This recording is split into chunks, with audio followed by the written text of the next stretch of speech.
When I was a child, my mother, my sisters, and I would spend 3 weeks almost every summer in a beautiful village in the mountains, on the hillside up above. There was, and still is, a small white house, half hidden in the gardens and the vineyards, with a magnificent view of the wide valley below. Behind, a few craggy hillocks, an old tower in ruins, a wood, and the great rock bastion of Saint-Hénard, a spot marked out for the scene of some romantic drama. In this little white house lived Madame Gautier and her 2 nieces, the younger of whom was called Estelle. Tall, elegant, 18 years old, with large, smiling eyes, primed for the attack, and on her feet, little pink dancing shoes. You may laugh, but though I've forgotten the color of her hair, I still cannot think of her without seeing those little pink shoes. From the moment I first saw Estelle, I loved her.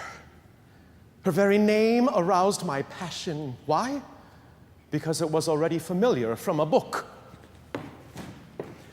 Estelle et Nemorin, a pastoral romance, which I discovered in my father's library and read and reread at least 100 times, especially its many little poems, whose watery charms I then found sweet and perfect for inspiring music.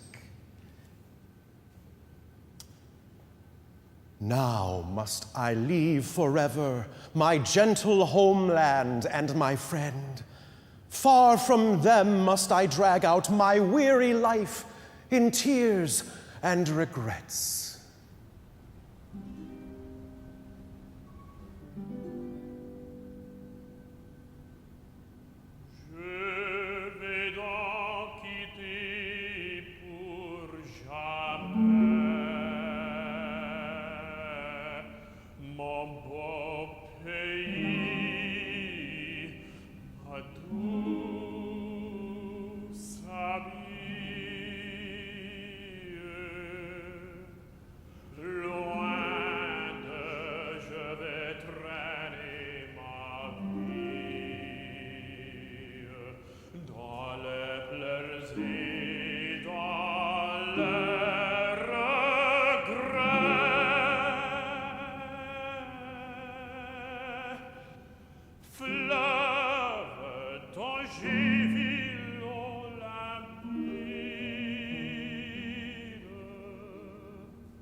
I was only 12 when I composed that song.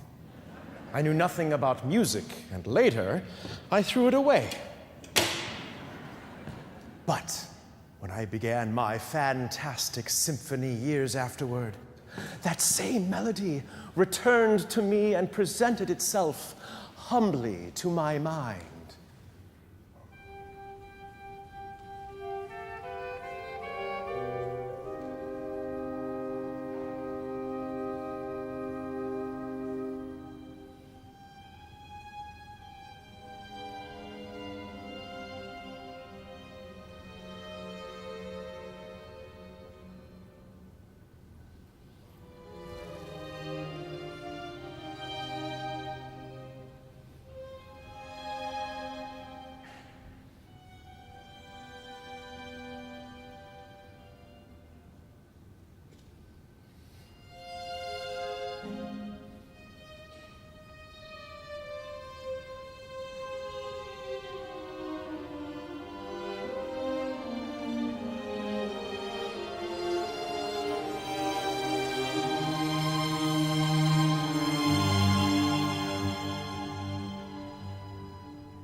Maestro, I should warn you, the next few bars are extremely difficult. I strongly recommend rehearsing them very carefully and several times. I suggest starting with the first violins and second violins separately, then introducing the rest of the orchestra, so you're completely sure of every nuance.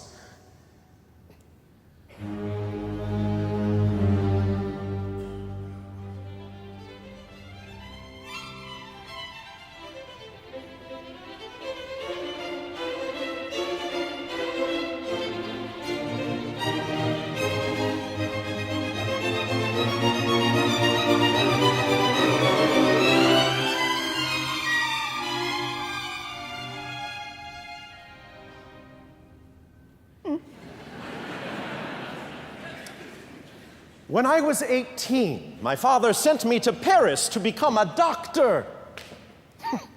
A doctor! Study anatomy, dissect, take part in horrifying operations instead of giving myself body and soul to music? My parents must have been out of their minds. I was attending the opera almost every night, and I even neglected my course in experimental electricity. A musical ecstasy possessed me. And soon I presented myself to a composition teacher and then enrolled at the Paris Conservatoire, where the director was the cadaverous and basilisk-eyed Luigi Cherubini. At my first examination, he declared my work unplayable and disqualified me. The next year, the committee of judges came within 2 votes of awarding me first prize. One of them even praised my very ingenious orchestration. Cherubini became so angry that for a moment he could not speak. No, it's quite untrue. This alleged triumph of orchestration doesn't exist. It's just stupid muddle. It's nonsense. If it were played by a symphony orchestra, it would sound abominable.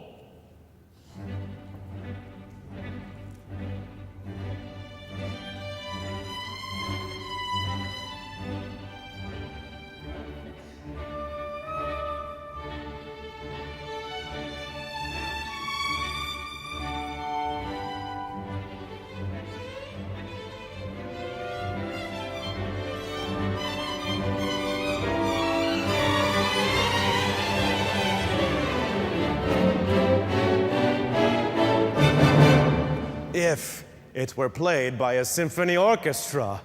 But Cherubini and the other judges only ever heard it played on a miserable piano. How can anyone judge an orchestral score emasculated in such a fashion? For a true composer, the piano is a guillotine. And so that music was forgotten and destroyed once again, until once again, I remembered it when I began my Fantastique Symphony episode from an artist's life, an instrumental drama without words. And because of that, I consider that some advanced explanation is necessary, like the program from an opera. Movement 1, Daydreams, Passions. The composer imagines a young musician who sees for the first time a woman, the ideal being he has dreamed of for so long, but by some trick of fancy, she never appears before his mind except in association with a musical idea, a melody, which I call the idée fixe.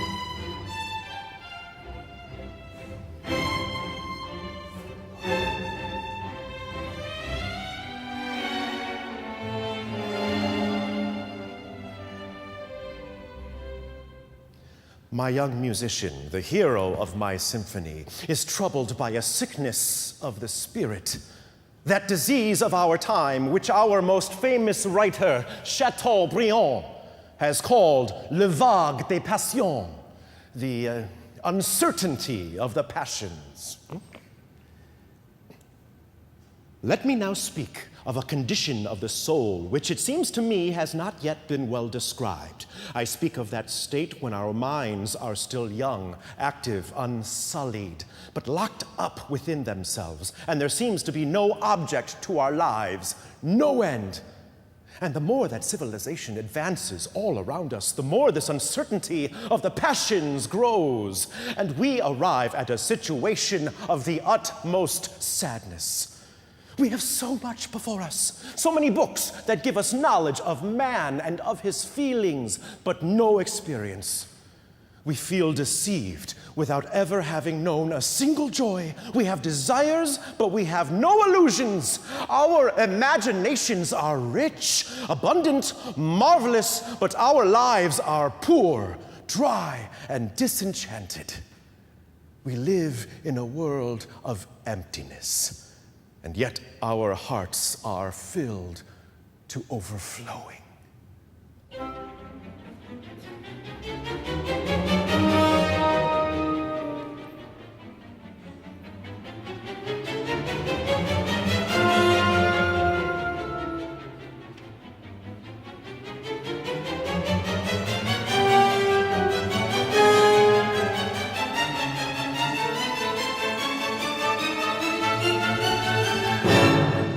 Now, let me come to the supreme drama of my life. I shall not tell you all of the sad vicissitudes, only this. One day, there arrived in Paris a company of English actors to present Shakespeare at the Odeon Theatre, with a repertory of plays then quite unknown in France. On the 18th of September, 1827, along with many of my friends, I attended the first night of Hamlet, a play that none of us had ever seen before.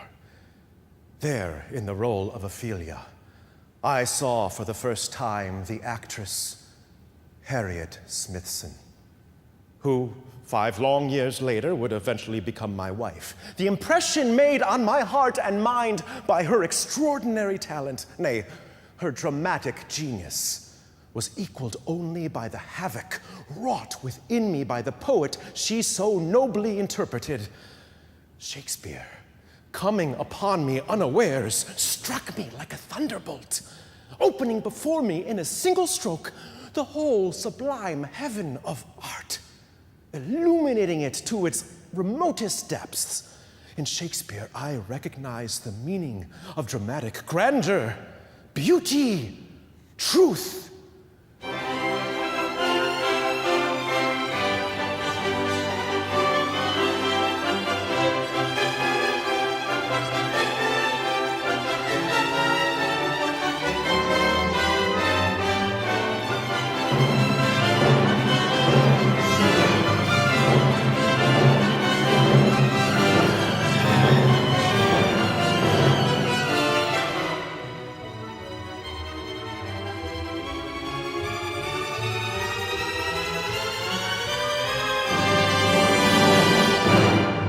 I should add that at that time I spoke not a word of English. It was the power of her acting which so moved me, the play of her expressions, and every detail of her voice and gesture.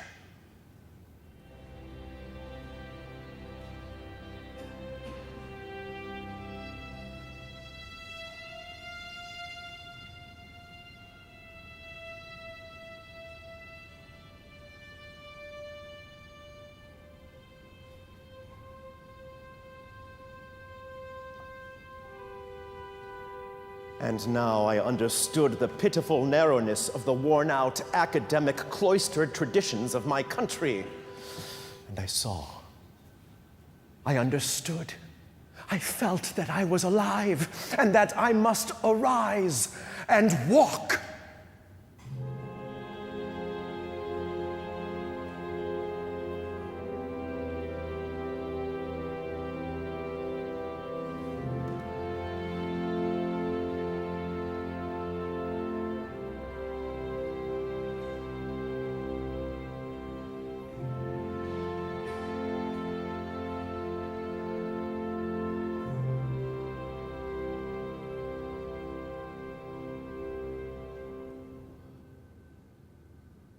The following day, playbills in the street of Paris announced the next performance, Romeo and Juliet.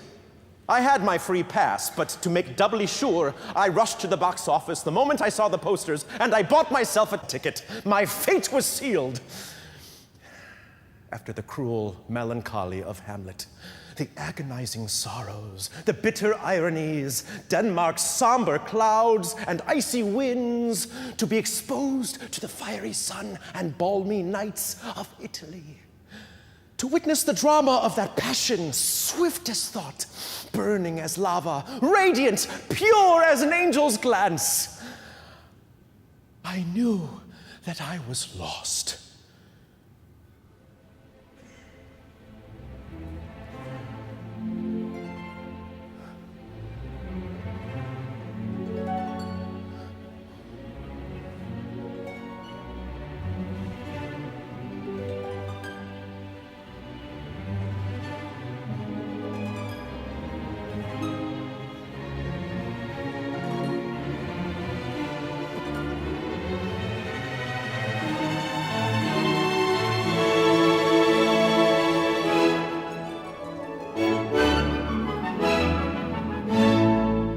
The House of Capulet, a dazzling ball, musicians waiting with their instruments, Capulet himself. Gentlemen, welcome, ladies, my mistresses, which of you will now deny to dance? You're welcome, gentlemen. Come, musicians, play.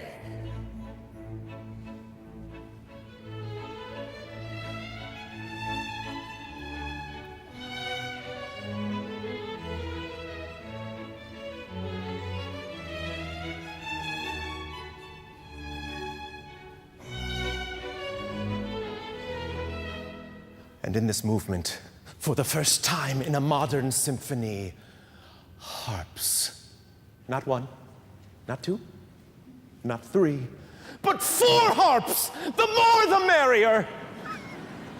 Notes, chords, arpeggios thrown across the orchestra, a sound of utter splendor.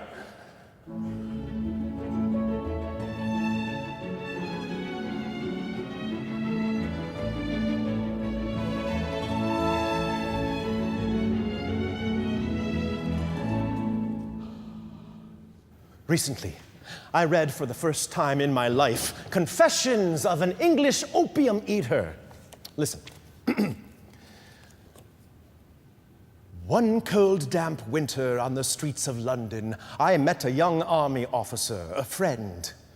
To dissipate your gloomy daydreaming, said he, this evening I will take you to a ball. A ball? I shook my head. I might as well go to a funeral. A funeral? It's not a concert, he retorted. It's a dance in the French style with the prettiest girls. We entered, and I saw a brilliant gathering.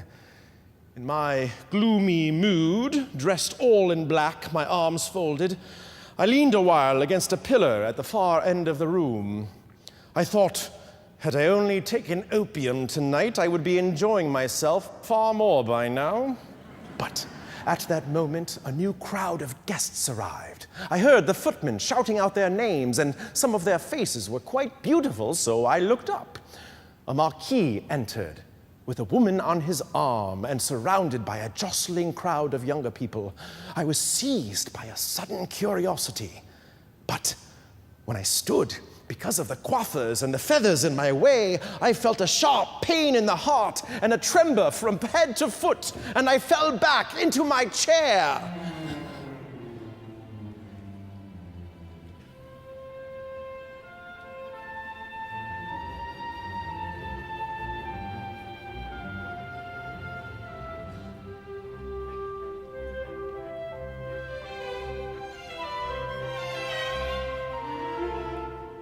It is she, I said to myself.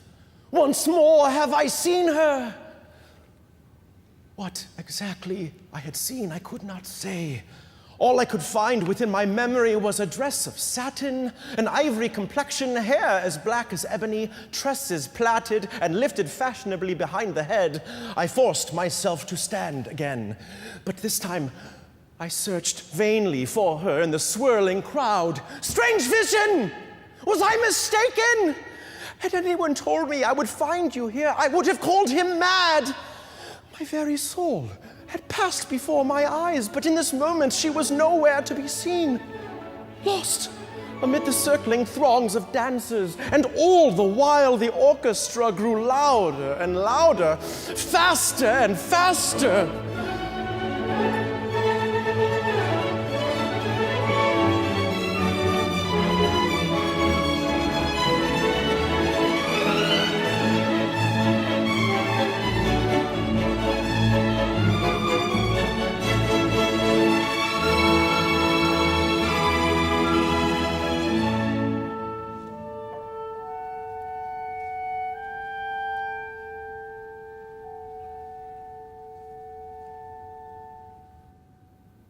Everywhere the artist goes, the beloved vision appears before him and bringing trouble to his soul. And that is how it was with me, as no doubt you have already recognized all too easily.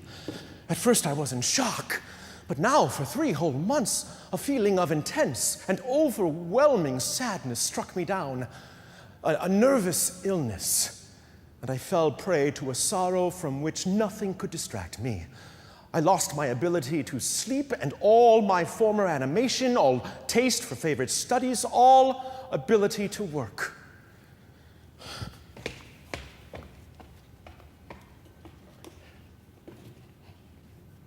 Instead, I wandered aimlessly through the streets of Paris and even the neighboring countryside. Truly, on very few occasions did I sleep at all, and then it was a deep and death-like slumber, brought on by utter physical exhaustion. One night on some sheaves of corn among the stubble, once during daytime in an open field, on another occasion in the snow on the banks of a frozen river. Movement 3, seen in the fields. One evening in the countryside, the artist hears in the distance 2 shepherds playing a ronde des vaches. Ronde des vaches, a celebrated air among the Swiss, in which their young herdsmen play on the bagpipe while they keep their herds in the mountains.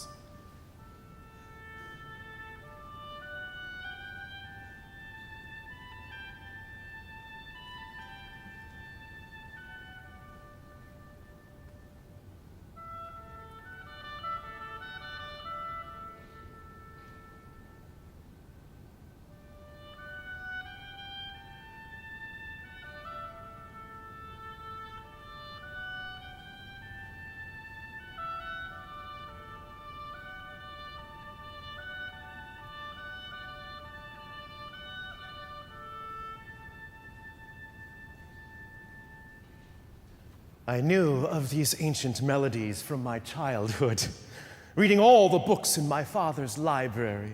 Yeah, Jean-Jacques Rousseau and his Dictionary of Music.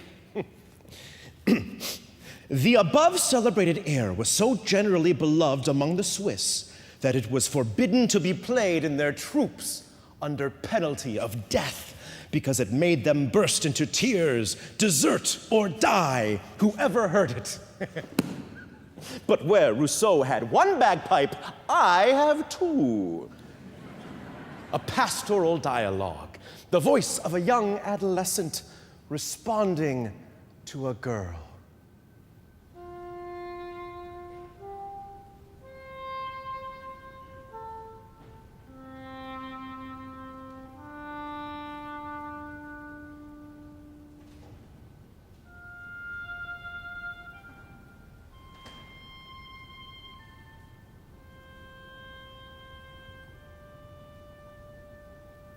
Off stage, the oboe, that supremely melodic instrument, successful equally with accents of joy and phrases of sadness and desolation. On stage, the English horn, a different timbre, less piercing, more veiled, more serious, melancholy, and dreamy.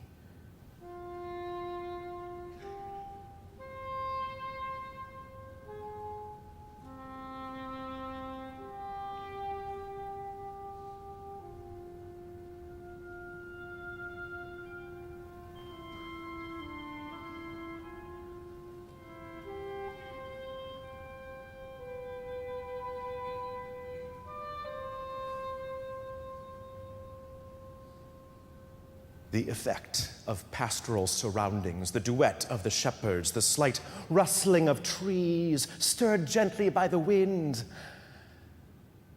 and certain feelings of hope which sprang up recently within his heart. All combine to bring my young artist an unfamiliar peace of mind.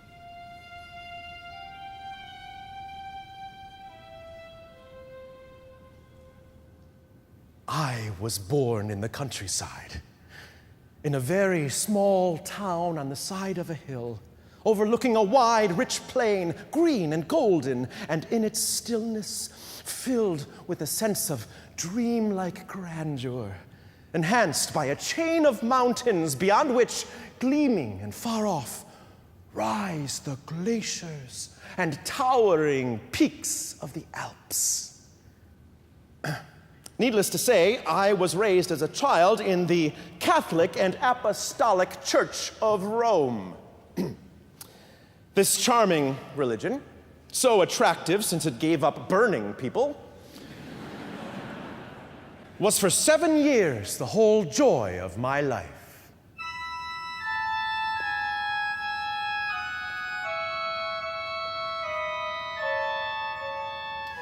Religion and I have long since parted company, but I retain the most tender memories, especially of my first communion, when, as I blushingly took the sacrament, a chorus of virginal voices broke into a Eucharistic hymn.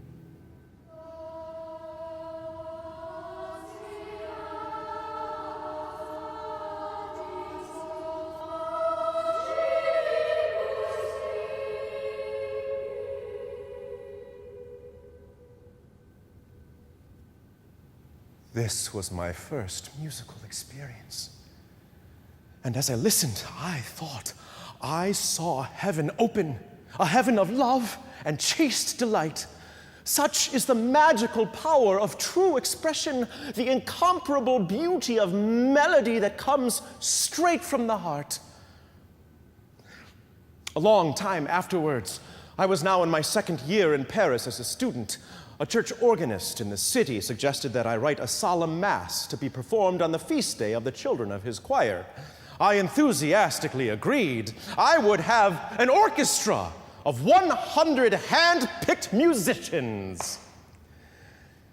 But when, after a long struggle, I actually heard what I had written, I could not help seeing how little it was worth. So I burned the score, keeping only a few fragments to be used again.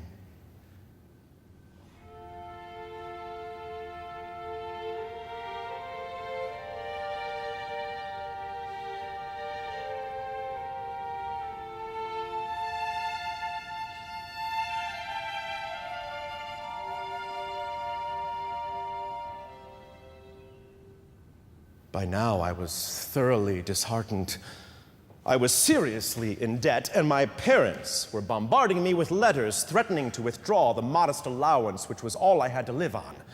To make economies, I rented a tiny attic room, and for my meals established an austere regime of bread and a few dried prunes and dates.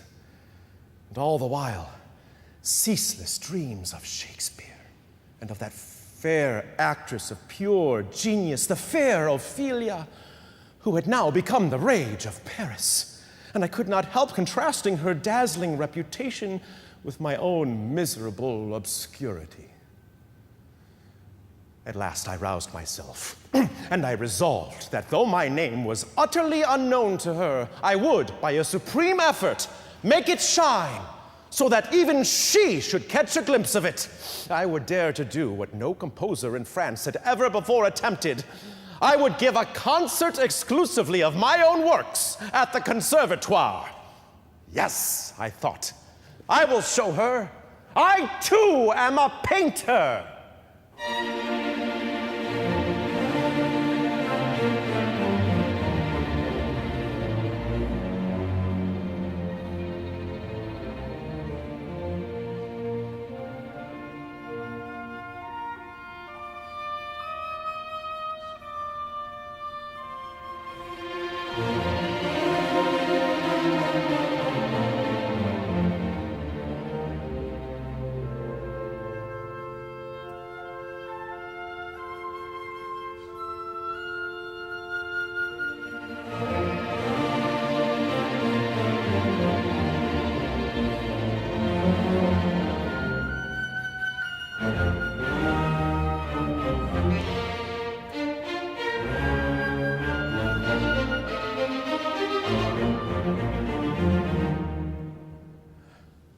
The concert was successful, and the papers spoke enthusiastically. Berlioz has natural talent. His style is virile and energetic, and his ideas are sometimes quite felicitous. But were such repercussions enough to reach Miss Smithson, or to make her pause for an instant in her whirl of triumphs? Alas, as it turned out, engrossed in her own glittering career of me and my music, my struggles and my successes, she heard not a single word. It is difficult to describe what now I suffered.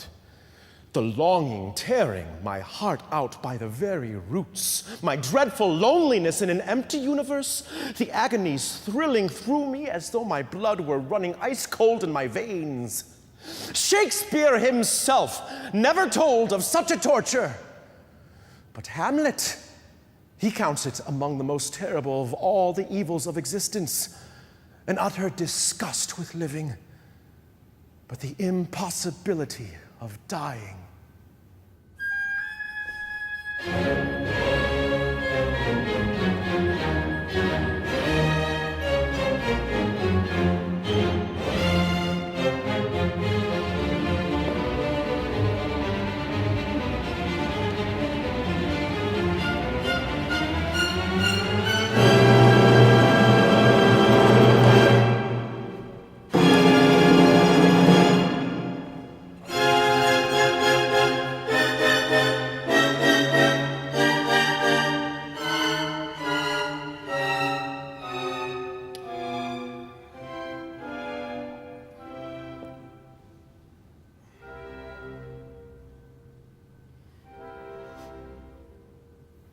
And now the English horn, which, at the beginning of the adagio, to its great joy, heard the oboe answering an octave higher, discovers itself abandoned and alone, with only isolated fragments. These will certainly awaken in the soul of at least some members of the audience feelings of absence, of being forgotten, of painful isolation. But this evocation of a broken and fractured melody would not have 1/4 of the same effect if it were sung by any instrument other than the English horn.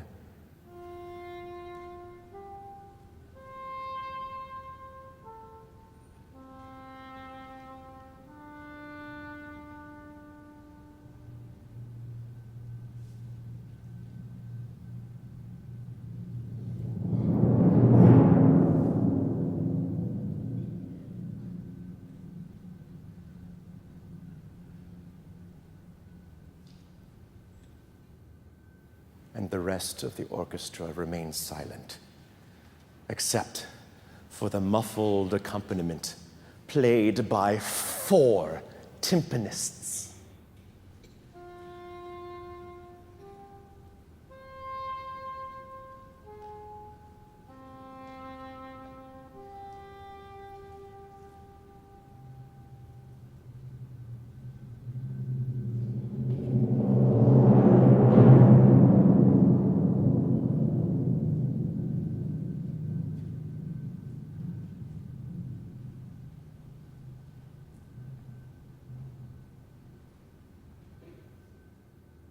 A few years before I wrote this symphony, this instrumental drama without words, I composed another drama which did have words. An opera, indeed. My first completed opera, Les Francs Juges. The story resembles Hamlet, for it tells of a young hero whose tyrannical uncle has wickedly usurped the throne. At the first performance of the overture, the elderly musician to the seat right next to me, for I was playing one of the percussion instruments, seized me by the arm and, gripping it with ferocious energy, cried out, "It is superb! My dear fellow, it's sublime, it's terrifying! It's enough to make one have a heart attack!"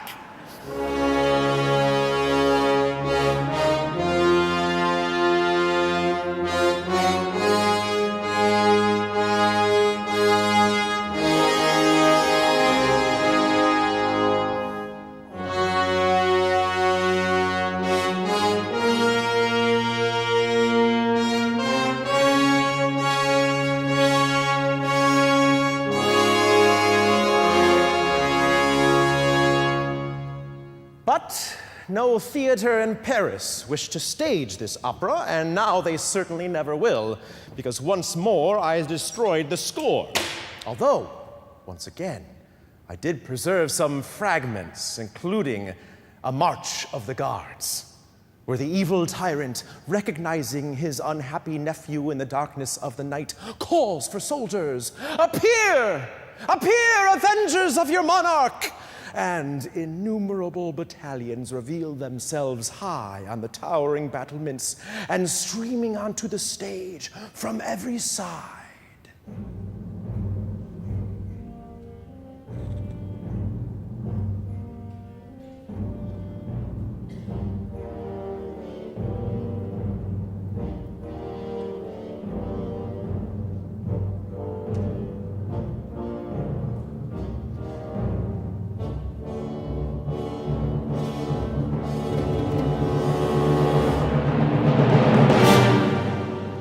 This wild and sinister music I cut right out of the full score of my opera and placed it complete into the full score of my symphony, where it became the fourth movement, March to the Scaffold.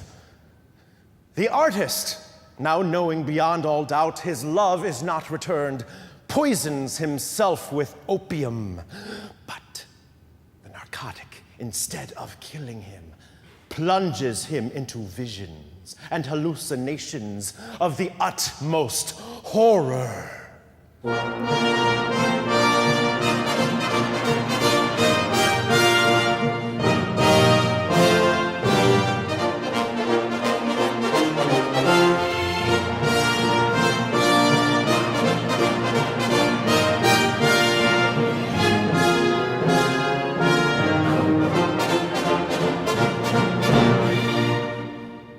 He dreams that he has killed the very woman that he loved, and now he is condemned to death, to be taken in a tumbrel through the streets of Paris to the scaffold, where he will witness his own execution.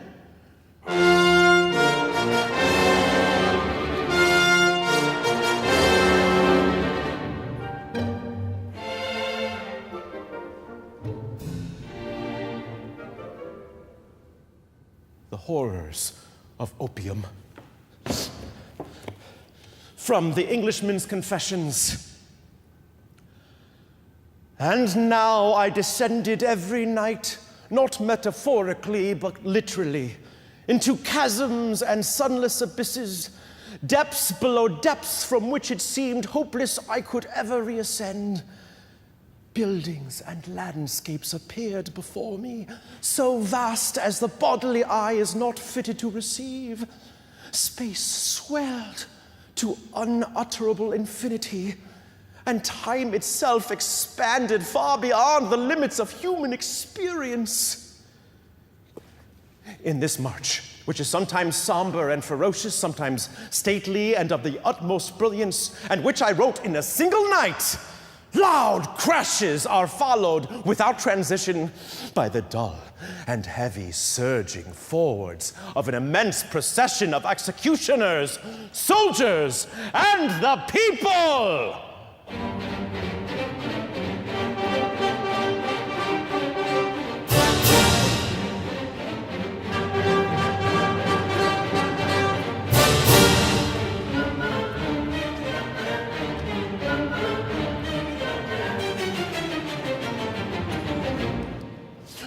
Monsieur Berlioz wishes to go from D-flat major to G minor, he simply does so without so much as a by your leave. It may be beautiful, but it is not music.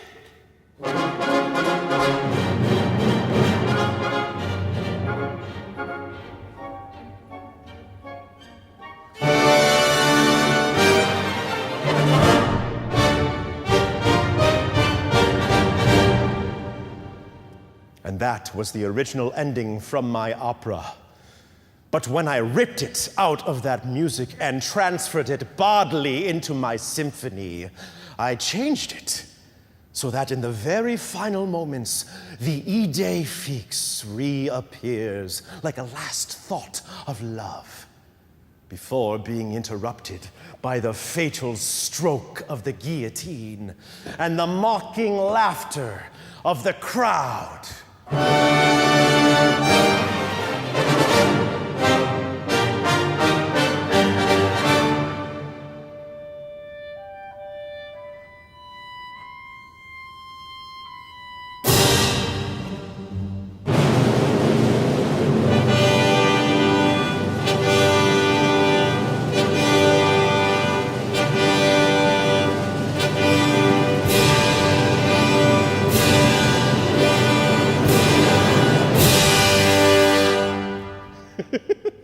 I have so many musical ideas that seethe within me, and now that I have broken the chains of deadly dull routine, I begin to see a vast new territory stretching out before me.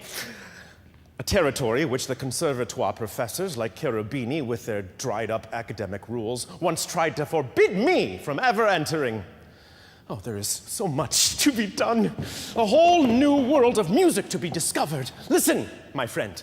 If I succeed with her, you know whom I mean, then I feel beyond a shadow of a doubt, I shall become a colossus in music. For a long time now, I have had a descriptive symphony working in my head. With this symphony, I mean to astonish the entire musical world. And its subject will be nothing less than Goethe's Faust. This marvelous book, which I have before me in a new translation, is so fascinating that I cannot put it down. I have been reading it incessantly at meals, in the theater, in the street, wherever I find myself. A Sabbath night in the Harz Mountains. Since our flight has led us to this land of fantasies, guide us safely, will-o'-the-wisp, through moors and cracks or blasted heath. See shadowy tresses that rustle restlessly. See stooping rocks that tremble all around. Hear you the wind that breathes and sobs about the mountaintops.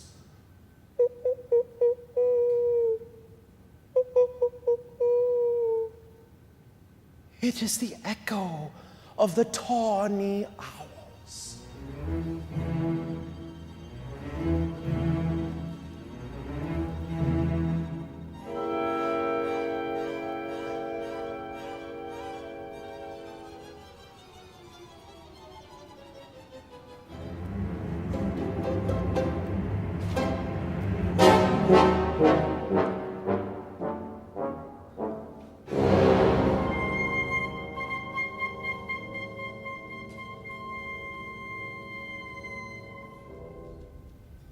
Swirling mist has darked the very night, so cling you to the edges of the rocks, lest you fall into the depths of the abyss below. Listen, a cry from the forest. The owls are fleeing. Tree trunks crack, branches tremble and break, the tops are swaying, roots shake and howl within the earth, and now from near at hand, wind whistling through caverns underground. Hear you these voices!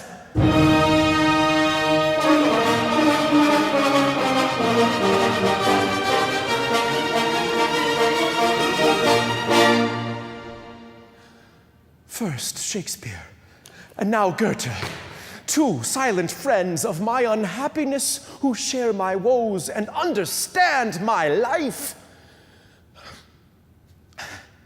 And now the artist sees himself at the witch's Sabbath, in the midst of a ghastly crowd of spirits, sorcerers, monsters of every kind, and all assembled for his funeral.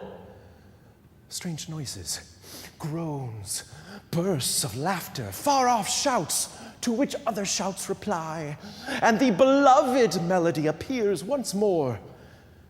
But it has now become nothing but a common tavern dance tune, trivial and grotesque.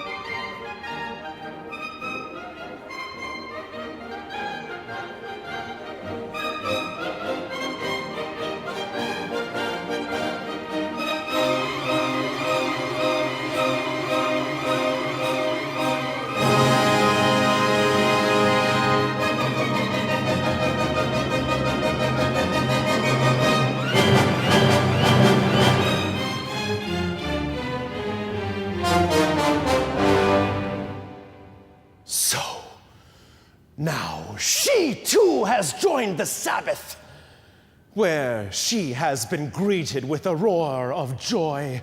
But to me, she is now nothing but a common prostitute, fit figure to mingle in a dance of devilish obscenity.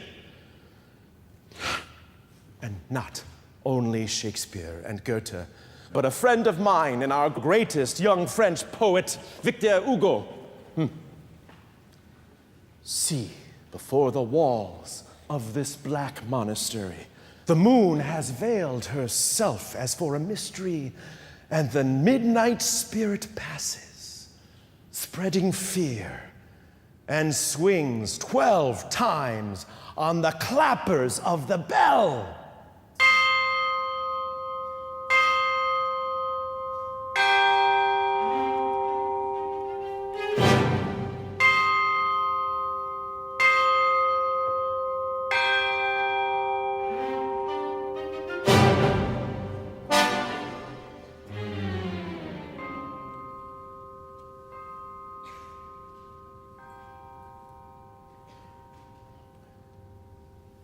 And now, that ancient and medieval hymn, the Dies Irae, celestial wrath shall overwhelm you. The trumpets sound, graves tremble, and your heart brought back to life, only to shudder at the eternal flames of hell.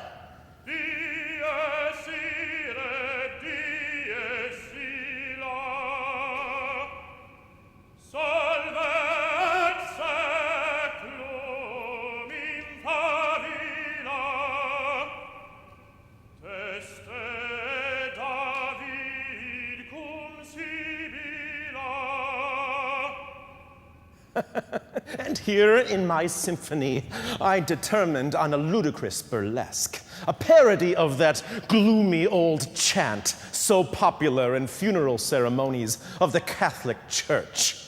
To make my intentions entirely clear, in my first version, I included in my orchestra a serpent, not the animal, but the instrument. Monsieur, would you please rise?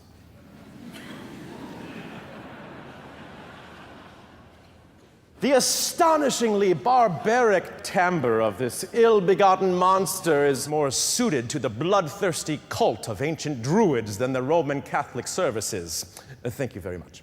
In which it nonetheless figures to this very day as a hideous monument to the stupidity and vulgarity of sentiment and taste, which, since time immemorial, has governed the application of the art of music to the worship of Almighty God.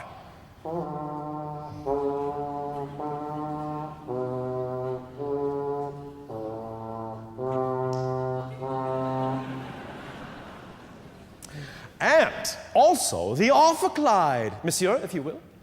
The low notes of this instrument can sound quite marvelous and be played with some agility. And that is why in certain modern operas, which shall remain nameless, you even find solos written for it, which remind me, how shall I say, of a large bull escaped from a filthy cowshed to frolic in the elegant surroundings of an aristocratic salon.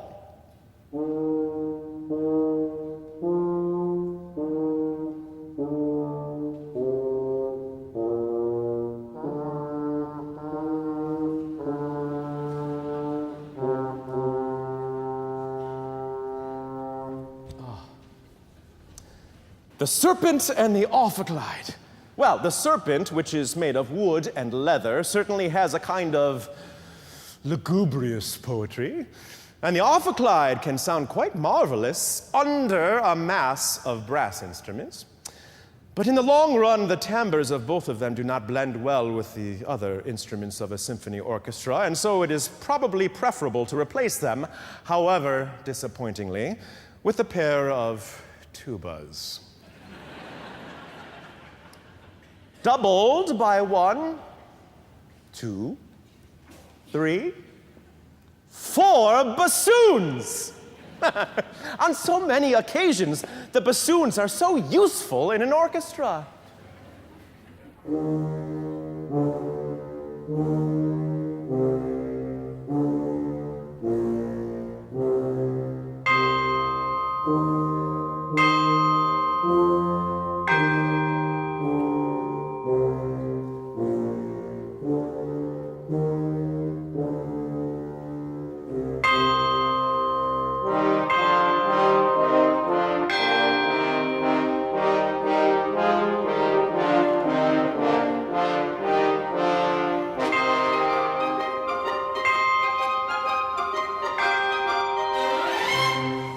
Mid shafts of blue and flames of red, vaults, towers, and sculpted doors, all swathed in traceries of fire. Ugo again, with crying, singing, sighs, and howls. From water, mountain, field, and forest come larvae, dragons, vampires, gnomes, flying on sticks of birch, which whistle down the winds, wizards, dark demons, the great sorceress, and cunning elves, all entering through broken roofs and shattered gateways.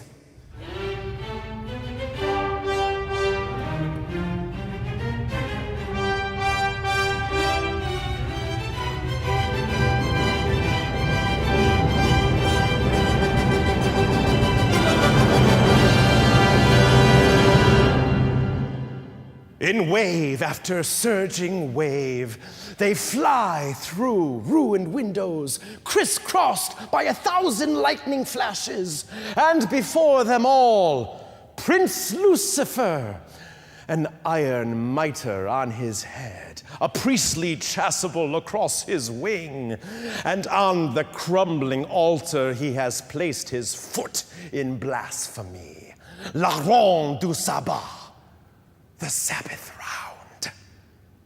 Now, fiendish hands reach out for hands, and like a swirling hurricane of darkness, the dance begins to move, turning in circles, as though hell itself were spinning in a zodiac of nightmares, while Satan himself keeps time, stamping to the shrieking of their voices. And now their steps, shaking the colossal arches, disturb the very dead beneath the flagstones of the hall.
Paris, April the 16th, 1830. My dear friend, I have been a long time without writing you, but since my last, I have encountered terrible storms. I must tell you that I discovered frightful but incontrovertible truths about the woman that I loved. But now, the vessel that was almost shipwrecked has righted itself and sails forwards on its voyage defiantly. And strangely, what I learned has aided my recovery, which will now, I think, be as complete as my tenacious nature will allow. And I have strengthened my resolution this very day by completing a stupendous symphony with which I am completely satisfied.